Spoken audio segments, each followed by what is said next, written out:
नेकोकारी सीखो, अदल के तालिब रहो। हमारे लिए आज की तलावत अशाया नबी का सहीफ़ा 1 बाब 10-16 और 20 आयात। ए सदोम के हाकिमों, खुदावंद का कलाम सुनो।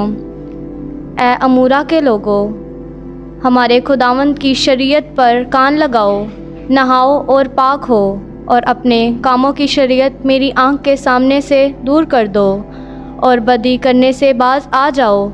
नेकीकारी सीखो, अदल के तालिब हो, मज़लूमों की फरियाद रसी करो, यतीमों का इंसाफ करो और बेवाओं की हामी पढ़ो। आओ बाहम दलील करें। खुदावंद फरमाता है, और अगरचा तुम्हारे गुनाह की मानिद हो, वो बर्फ़ की तरह सफ़ेद हो जाएंगे, और अगरचा वो औरों उनकी तरह सुर्ख हो, तो वो उनकी मानिद उजले हो जाएंगे।